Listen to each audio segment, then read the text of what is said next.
Michael, do you know what the leading cause of death for pregnant people is? Pregnant people? Mothers? Women? If you'd like to call them mothers, not all of them are mothers, but if you'd like to call them that.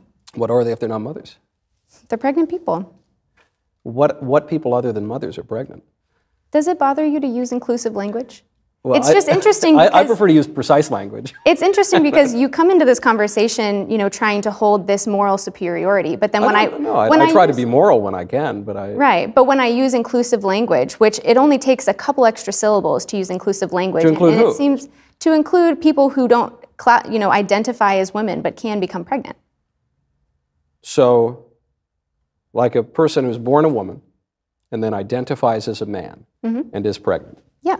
So you're telling me that in order to be a moral person, I need to accept the idea that a man, someone who is born a man and looks like a man, can really become a woman. That's a prerequisite of my being a moral person. I mean, yes. To me it is, because if you are trying to deny someone of their identity and deny what their life experience is, then that doesn't seem like a moral stance to me.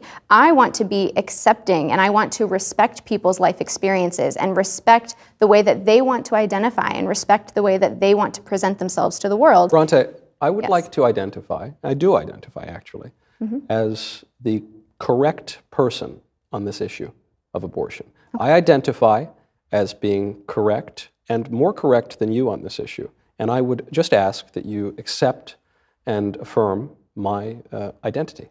Do you? Well, you are not a medical professional, and abortion and pregnancy is a medical concern. That's not your identity. That is my identity. I promise you that's my identity.